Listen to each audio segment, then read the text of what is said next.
We're recording the interview of Harold Wright. This interview is being conducted by Adrian Hill from the Wright State University Veteran Voices Project. Also in attendance are Jeremy Dobbins and Jonathan Wright. The interview is being recorded at the Wright's residence in Yellow Springs, Ohio. It is noon on December 9th, 2014. All right, Harold, when and where were you born? I was born in Dayton, Ohio, June 6, 1931. Okay. Who were your parents and what were their occupations? Oh, my parents were Paul and Mary Wright. They both came from Ohio, Appalachia. My dad was a third-generation coal miner, and after the mines closed, he moved to Dayton and became a carpenter.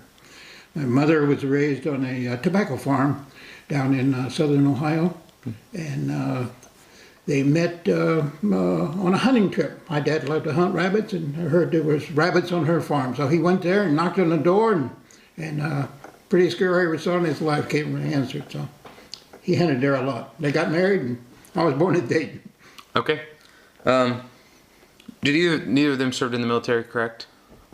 Did either of them serve in the military? No, my dad never served in the military. My mother didn't serve in the military. No, I had uncles who served in the military, but that was it. Any siblings?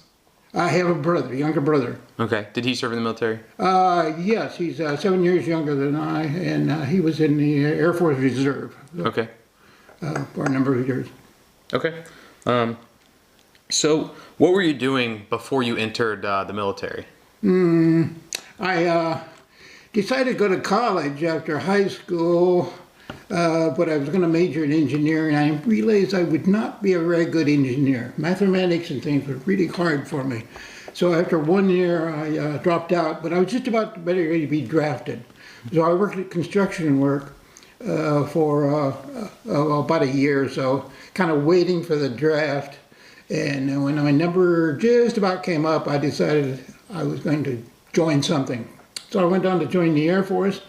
Dayton being an Air Force town, everybody was going to the Air Force, so they were closed. I thought about the Marine Corps when my buddies went to the Marine Corps, and I thought, I don't want to go to the Marine Corps. I think I'm going to do something a little easier than that. So I joined the Navy then. Okay. And is there a reason you picked it besides you didn't want to do the Marines? Was there a reason you picked the Navy? I really have an adventuresome spirit. I want to see. I often say I joined the Navy to see the world, and that's exactly was one of my motivations for it. I figured I could travel a lot and get out of Dayton, Ohio. I did want to get out of Dayton, Ohio. Yeah, and you did get to do that. Yeah, I did do that. Okay. Now, you said you were enlisted, but you were getting ready to be drafted. Drafted. So they contacted you some way and told you were going to get drafted?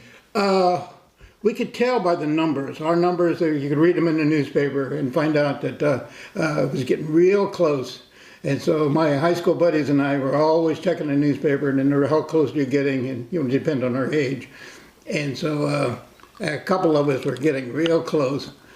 And so yeah, we talked it over, and he said, yeah, let's go join the Navy. So I joined Navy with a good buddy of mine.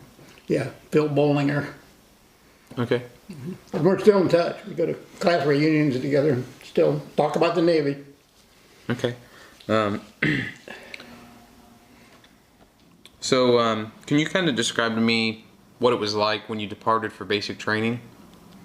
When I went to basic training, yeah. Yeah, the process of maybe getting there and, adjusting to that. Yeah. One of the main things that concerned us was getting a haircut. Haircuts. Some of us had, had a lot of grease on our hair and stuff like that. So but yeah, we heard about that. So we went there. And anyway, so going to there. And going to boot camp, we went through the physical and had all these different tests and so forth we had. And I found out, I thought I would get into maybe, I was really interested in airplanes at the time, and I really thought I might be getting into a Navy pilot program.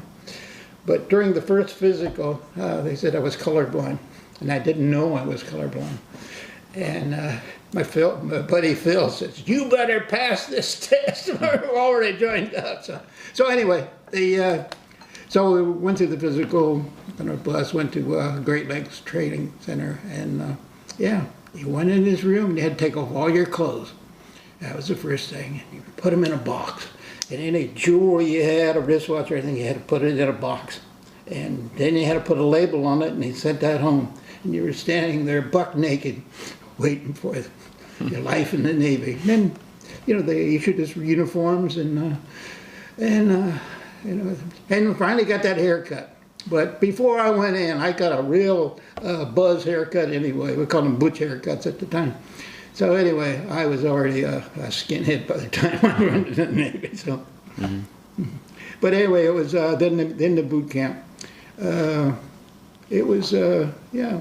We learned to march. We carried rifles. We did a whole bunch of stuff you're supposed to do in boot camp. So. Can you describe maybe the emotions that were going through your mind, what you were thinking as you were going through that process? You know, you were leaving home to go to the Navy. Yeah, there was a certain amount of homesickness, but I had a girlfriend I left in college. When I dropped out of college, I still continued seeing this young woman up in Bowling Green State University. And yeah, I was just wondering when I would see her. And I remember writing some real... from some lovesick kind of letters and poetry, and oh God, that's getting real mushy. She wrote me a Dear John anyway. She wasn't going to wait 4 years. Okay. So do you recall any of your, I guess your drill instructors, your drill instructors, your drill sergeants? Do you recall any of them from basic training? Oh yeah, I remember. I had a picture of one of them here recently. I can't find it right now, but anyway, yeah, they, yeah, what did we call them in the Navy? I wasn't drill instructor. They were chief petty officers anyway, and so yeah, they'd get us out and do marching and stuff, and bossed us around a lot. Had all kind of rules and regulations. But it wasn't, compared to the Marine Corps and stuff like that. I heard stories from my friends, you know, it was pretty rough. In the Navy, I don't think it was too bad. My friend Phil, he was chewing gum one time. And he was standing in line, and he wasn't supposed to be chewing gum. So he came over, this drill instructor came over and had him spit it out in his hand. He spit it out in his hand, and he had it rub in his hair. That was a lesson that we don't chew chewing gum. Even now, all these years later, every time I see my buddy Phil, he talks about the time he got that chewing gum rubbed in his hair. Okay. Did you receive any specialized training? So after basic, what was the next step? I wanted to, but somehow I didn't get any. My friend Phil, he went off to a different mechanics school, airplane mechanics and stuff like that. But I didn't, and I was really, really disappointed. They had me mess cooking for about, I don't know, a couple months. And while I was mess cooking, I was feeling pretty miserable. I was wondering about this, whether this Navy thing was the thing. But anyway, they sent me to New Orleans. So when I got to New Orleans, they had to find something for me to do in the Navy. And the option was truck driver or typist. And so I had, I always thought I was always interested in writing or something. And so I thought learning to type would be a good thing. So I volunteered for the typing. Well, we had this guy came in to teach us type. We had these big old standard typewriters. And he told us where to put our hands. Then he used the foulest language I ever heard. You know, he just began to curse us, and we had to type it. We had to type that. So I learned to spell 4-letter words better than anybody. It was an amazing experience. So they made me a typist in the Navy. Well, that was a mistake. I'm kind of dyslexic anyway. Then they got an order from headquarters of the 8th Naval District, downtown New Orleans. They wanted a clean-cut sailor who could type, sent over to work in the office. So that's what I did. I went over there to work in the office, but I realized that the typing they had me do was beyond my ability. And so I did. I wasn't going to spend 4 years being a typist or personnel, and that was awful. So I applied for a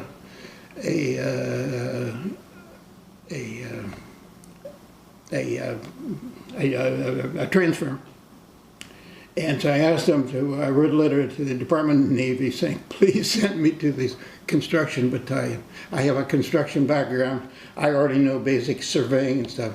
So if you'd send me to surveying school, I'd be very happy. And everybody laughed and said, they're not gonna pay any attention to that. They never do that. But they did. They approved it. And I was sent to Port Hueneme, California, the surveyor school, and that was my training.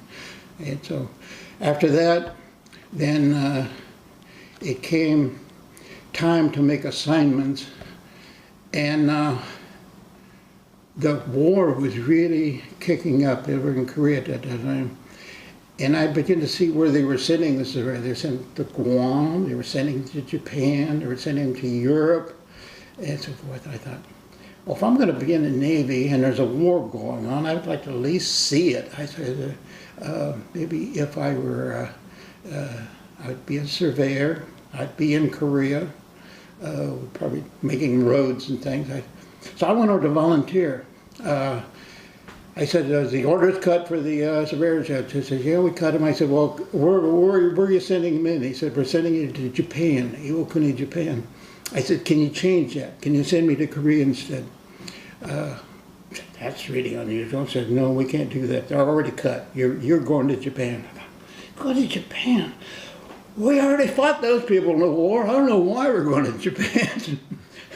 And that was, so anyway, I spent the rest of my enlistment in Japan as a surveyor, but there wasn't much surveying to do. We made a map of the base and walked around a little bit.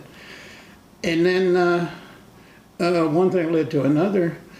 I was stationed to an Air Force base, and they were transferring the Air Force base to a naval base. And all these different offices and so forth were being transferred over to Navy control. And so there was all my friends were getting jobs in a motor pool, a typing shop or someplace. And I realized that nobody had applied for the library. And I like to read books. So I went in and asked the commanding officer, I said, has anybody spoken for the library yet? The library? We forgot about the library. He said, you know anything about libraries? I said, well, I like to read books. Yeah, I know the Dewey Decimal System and things like that. He said, well, we'll get in touch with you in a day or two. So they made me chief librarian of the library for Iwakuni, and that was my job for the rest of the time I was there. And but while I was in the library, while I was in Japan, I fell in love with Japan and the Japanese language. And with all these books, I discovered Japanese poetry, and I discovered a lot of things in Japan. And I really began to learn the language rather seriously. And so by the time I got out, I knew exactly what I wanted to do, which was to study Japanese language and literature and collect folk tales and translate poetry and all that. And that's what I've done with my life. I taught at ENIAC for 33 years Japanese. Okay, so let's see. When you were in Japan, the Korean War was going on, correct? Yes. Okay, so was there did that affect you guys there at all in any ways? Well, we got busy because we were one of the bases that was sending supplies to Korea. So we first they were having seaplanes, and these seaplanes would fly over. They'd load them up with all kinds of equipment and send it to Korea.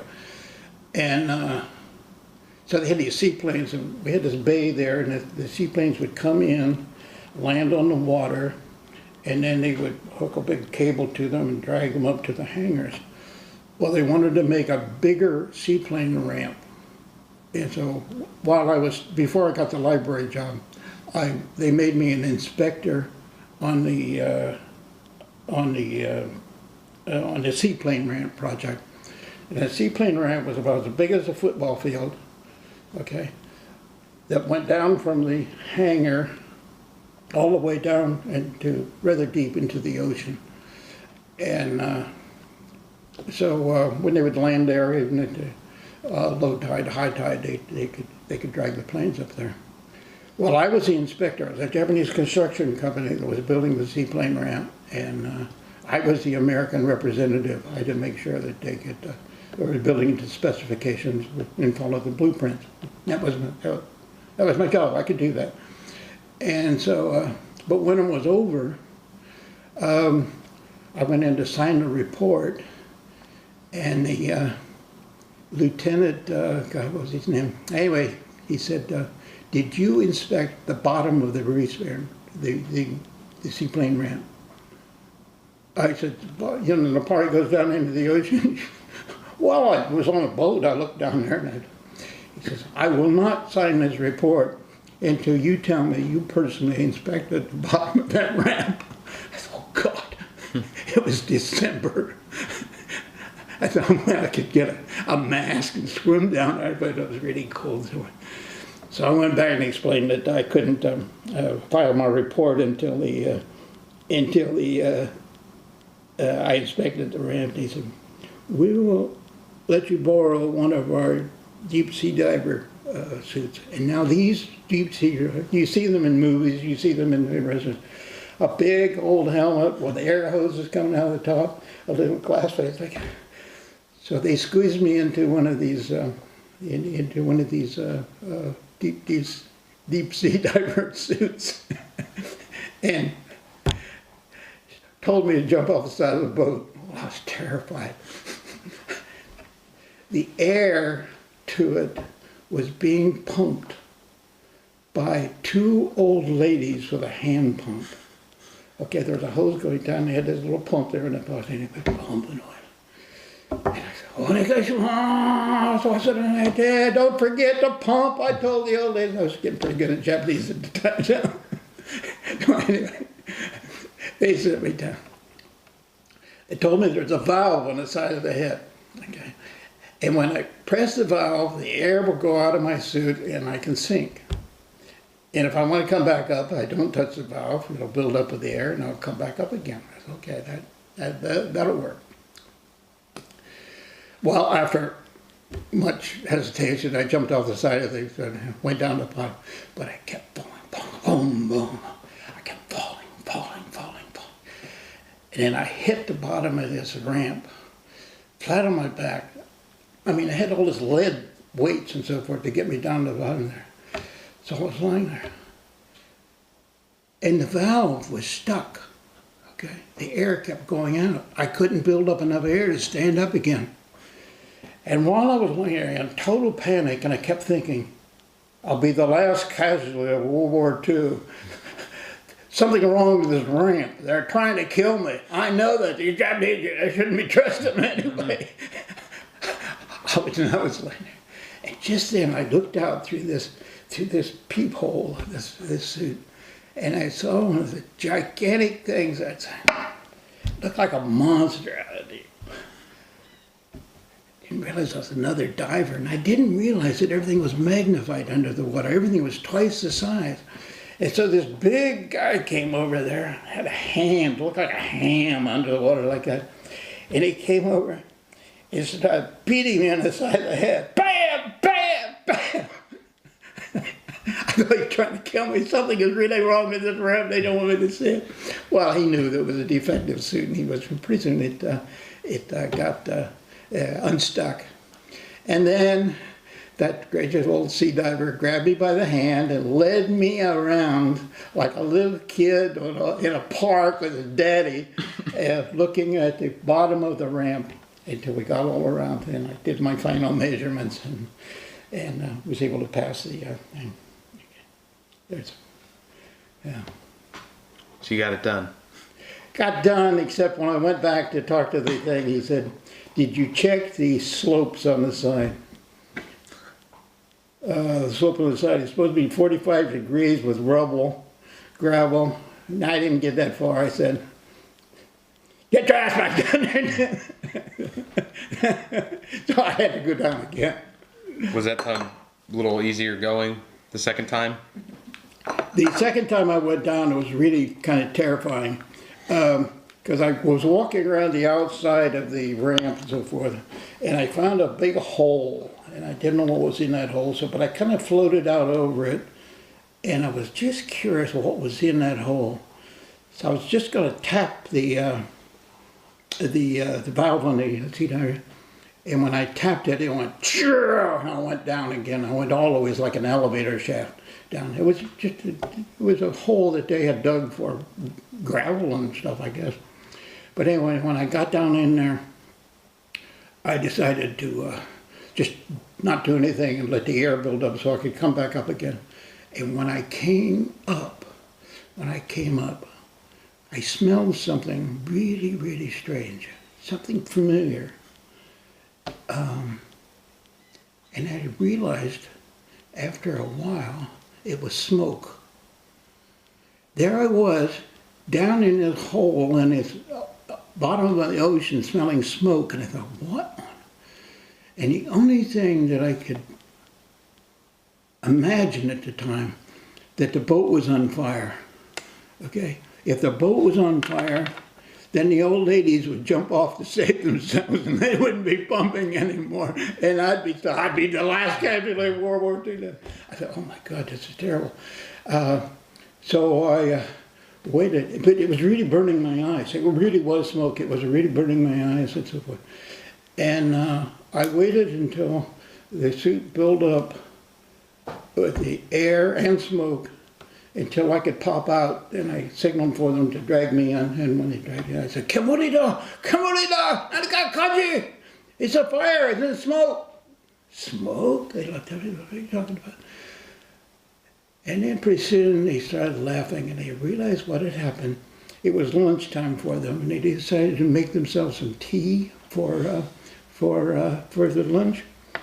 And they had a little hibachi pot, burning charcoal, and it was sitting right beside the pump, and the wind was blowing the smoke into the pump, and it was pumping it directly into it. I really was smelling smoke, but the boat wasn't on fire. But I finished that report, and I got out there. And after that, I finally got a job in the library, and I was glad. So you never had to do that again? Did I ever want to do that again? Go down? No, did you ever have to do that again? No. That job was over.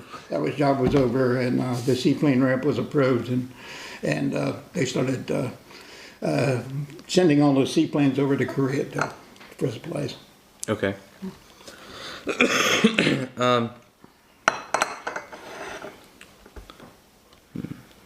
So what were your duties as a? You said you're the chief librarian. Mm-hmm, yeah. So what were your duties there? Oh, it wasn't much, but I had about five people working for me. I had two people that worked the front desk, and I had a janitor. I had somebody else that cataloged books and stuff like that. It was all Japanese. And my job was just make sure it was run. It came under the division or the department or whatever they call them in the Navy of Special Services. And the young ensign that was in charge of me, of the Special Services, had two projects under his control. One was the library and one was the gym. This guy was a jock, and all he wanted to do was stay over in the gym and play basketball with his buddies over there. So he was over there playing that. He came over to the library one day and he stood at the door and he just stood there and he said, "I don't want to hear any trouble over here at all." He said, as long as there's no trouble, I'll leave you alone. I said, all right. I never saw him again, in terms of an official thing. I had him sign my passes and things like that. So yeah, we were good buddies. But anyway, my duties was basically order books, check out books. But what I really did was study Japanese. I mean, I had plenty of time in the library there. And almost every night I was in town, okay? I was speaking Japanese. I love to drink sake. I admit I love to drink sake. So I was out in the little sake shops a lot, learning Japanese, talking to Japanese people. And I would spend a lot of time traveling whenever I had any time off, through Japan, exploring historical sites and talking to people, having fun, drinking sake. And that was basically what I did for most of my career there. Okay. Did you, when you were talking to the local population of that area, did you know, did anything with, maybe since it was only, what, 10 years after World War II, right? Yeah, I got there about 6 years after World War II, yeah. So was there any of that, could you sense any of that maybe, or any kind of discussions or any kind of feelings related to that? Yeah, a lot. One of the things that impressed me very much was that how grateful they were to the American occupation, because it was, I'd read, and it seemed to be true because I heard it firsthand, it was they were so frightened at the end of World War II that the Americans were going to come in and just really punish them for, Pearl Harbor and all that, which was, just a couple days ago. They were so afraid because of some kind of a brutal treatment, because that's probably what the Japanese would have done, is really treat them pretty brutally. But the Americans came in very friendly, bringing food. They brought all these supplies. They're starving. They were telling me how much they were starving during World War II. I later went back and did a 50-year interview, interviewing a lot of the women who survived the bombings of World War II. And after my Japanese got a lot better and could hear those stories firsthand. But anyway, those people were terrified, but the Americans came in, and there was rumors about the Americans, One woman told me she heard that the Americans had big eyes, and they had big noses, and they're really, really scary. And she said, she was standing by the street one time, and here come a Jeep, and she knew it was Americans, and she looked at them. Indeed, they had big eyes. They had big noses. She didn't realize later they had gas masks on. but it was like, she was a little kid. She thought it was like some aliens had come, alien invaders. But, all these, even businessmen, later on, very successful Japanese businessmen and so forth, they remember being little kids in the streets of the major cities when the occupation came, and they learned how to bum chewing gum, candy, and the Americans were given that. So it was a very positive thing. So the Japanese that I talked to at the time really began to blame the Japanese and the Japanese government and the Japanese military for their suffering during World War II. And there wasn't much blame for the Americans. It was a different thing when we talked about the atomic bomb, okay? Because I was stationed not too far from Hiroshima, and so I knew a number of people there that were survivors of the Hiroshima bombing, and it's a different story. The basic attitude was, Japan was already defeated. They were already giving up. They were already totally. There was no need to come in and bomb Hiroshima and Nagasaki with those terrible bombs. That was basically the attitude. And a lot of us have, and I still have myself. So. Okay. So when you were over there, maybe whether it be with the local population or with your fellow servicemen and women, did you make any good friendships during your time in Japan? Yes, but because I was so interested in Japan and so forth, and I was really unique with that, most of the buddies that I made were really anxious to get home and get out of the service and get over with it and get back to their civilian life. Where I had felt like I found a new home. I wanted to live in Japan. In fact, when it came time for me to get discharged, I really didn't want to go back to Dayton, Ohio. I wanted to live in Japan. And I went into the commanding officer and I said, is there any way that I can get discharged in Japan? And he said, but that's a very unusual request. Okay, but I will look into it. And so I thanked him. But I made a fatal mistake. I made a fatal mistake. Instead of saluting him, which was proper, I bowed to him. And he says, "Damn it, Wright, you've been over here too long the way it is. We're sending you home." And so I was discharged in San Francisco. Went back to Dayton, worked at construction work for a summer, saved my money, bought a ship ticket back to Japan at the end of the thing. So I went back to Japan. I was going to live there. But anyway, one thing led to another, and I ended up in Hawaii instead, but that was all right. So anyway, the friends that I made in the military, I don't think we even kept in touch after that. I think I was just a little too weird for them. Okay.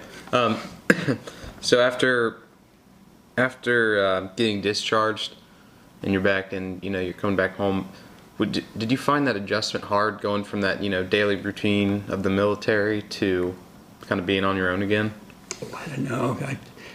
My job was being a librarian in Japan.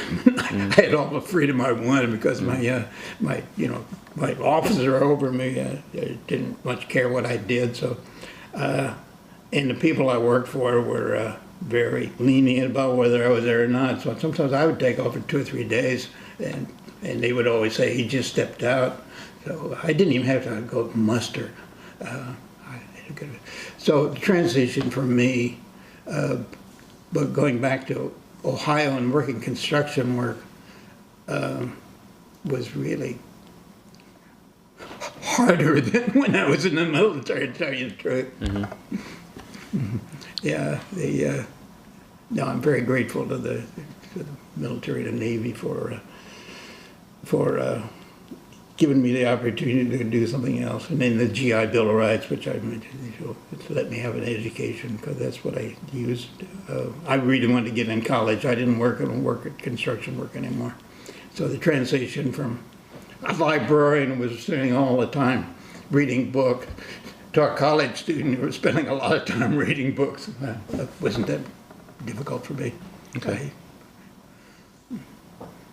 Okay. Did you... So where did you go to school? Like when and where did you go to school? After the Navy? Yes. Oh, yeah. Well, as I say, as soon as I got discharged in 1955, I took a freighter. I got a freighter ticket, went back to Japan, and I knew I could use my GI Bill of Rights even in Japan. So I decided to go back to Japan and go to a Japanese university. And but when I got there, I went to a couple of universities where I thought I'd written and say I would like to study here, and they were not sure about that.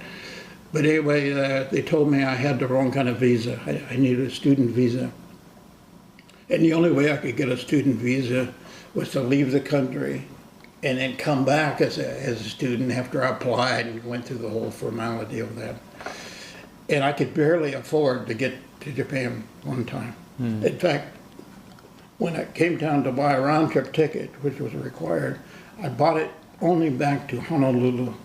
Okay, that was cheaper. Because if it doesn't work out in Japan, I'll always go to Hawaii. I could probably do there. And I went to our college guide, a Lovejoy's college guide or something like that, to find out where I could study Japanese. And the University of Hawaii was one of the places where I could study Japanese.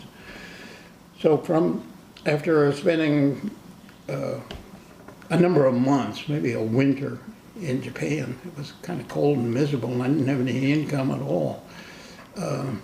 I got on a ship and went to Honolulu. And when I arrived in Honolulu, I just went straight to the University of Hawaii and enrolled. I'd written to them, and they had accepted me as a transfer student. And so when I got there, I was just going to study Japanese as much as possible, and that's what I did. I stayed there for the next 5 years studying Japanese, and got a BA and a master's degree. But I got there was before statehood. Okay, it was a long time ago, and the tuition was very cheap. They didn't charge out-of-state tuition. And you poor guys, I know how much you had to pay, but they didn't charge me. I think I paid only $90 a semester to go to school in the University of Hawaii. And the GI Bill covered that? Did the GI Bill cover that? Oh yeah. I had I think I got $135 a month. Okay, at the time. Actually, I was married at the time. Married a Japanese woman at the time, and brought her back with me. And my oldest daughter was born in Hawaii at the time. But because I was married, I got $135 a month. A single man got a single vet got a $110 a month. But that more than covered. I got a part-time job in a supermarket, but it paid for my piddle money. Okay. So we'll kind of go into some reflections here. Is there anything else about your military or your civilian, transitioning back to civilian life, that you wanted to go over? Anything else that you think we missed that's kind of important that we should have covered? No, with me it was just a matter of being extremely grateful that I didn't have to go see combat in Korea, as I once thought I would be adventurous enough to do, and so forth. The fact that many of my classmates, friends from home and so forth, did go combat, and not all of them lived through the experience and so forth. So it's just an overwhelming feeling of gratitude that I was able to get out of Dayton, Ohio, which was one of my goals, and working at construction work, which was one of my goals, find a whole nother career and end up being, an academic, living in a nice little town like Yellow Springs and teaching Japanese for all these years. Just it's a feeling of gratitude that things could have been much different. So, to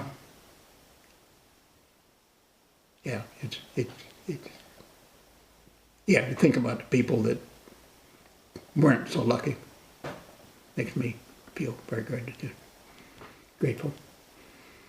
Okay. So what kind of life lessons do you think you learned from your time in the military? What kind of lessons did I learn? Yeah, like, lessons, life lessons that helped you, maybe later on down the road.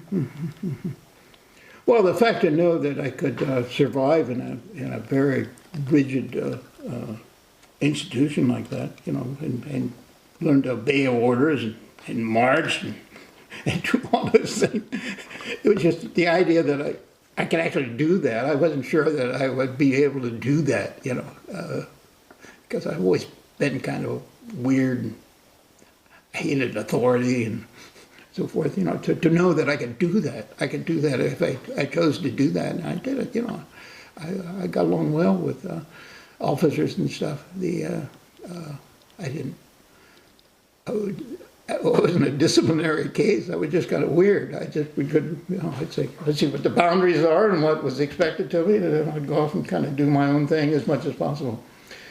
So learning to cope like that was a good experience for me. And learning a whole new culture, learning a whole new language, learning a whole new group of people, it was really broadening. So that was one of the main things. It wasn't the military so much, but it was what the military put me through to let me experience these other things. Okay. How has your military experience, your personal experience, affected your view of the military overall?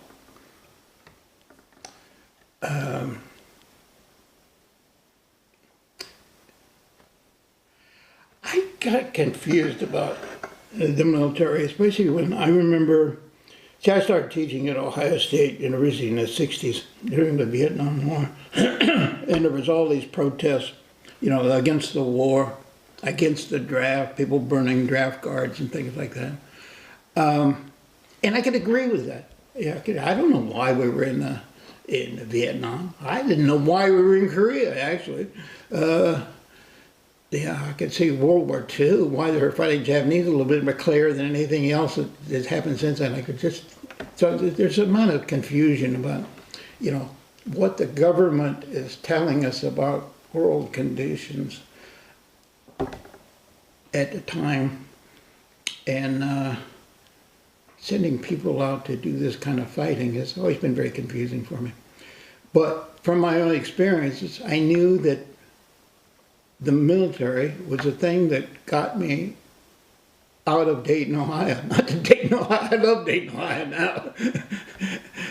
It's great. It's a great place to live. This whole area, Ohio. I was sure I was never coming to Ohio, but the military got me out of Ohio and got my eyes open to a whole different, bigger world out there, and that's how grateful. But about the military, I wonder if because the draft was ended, there's a lot of people that I think could probably benefit by military experience, just to get them out of their rut at home.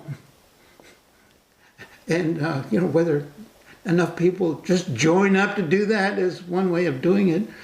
But the draft kind of forced us to do it.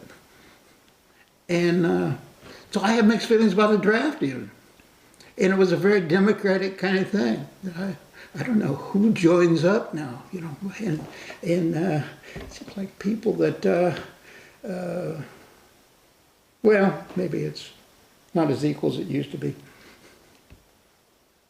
I'm confused about it, obviously. Mm-hmm. But I didn't come out of the military thinking it was an all bad thing and an all good thing. It helped me. Okay. So, is there anything else, maybe anybody who's going to the Library of Congress, anything you wanted to leave for maybe somebody who will view this in the future? Any kind of message you would like to leave for anybody? A message to whom? Whoever, future viewers of this, because it's going in the Library of Congress, so somebody might look at this. Yeah. Yeah, probably so that even if you don't believe in war, or you don't believe in the underlining things of the war, you could always use the experience of the military to grow along your own personal lines somehow. You could find your own way, even within the military.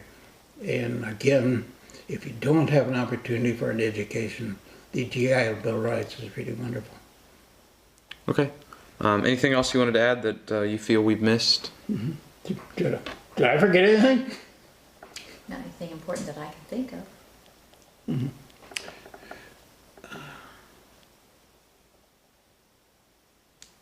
It just felt pretty complete to me. Huh? Okay. All right. Well, thank you for doing this interview and thank you for your service. Okay.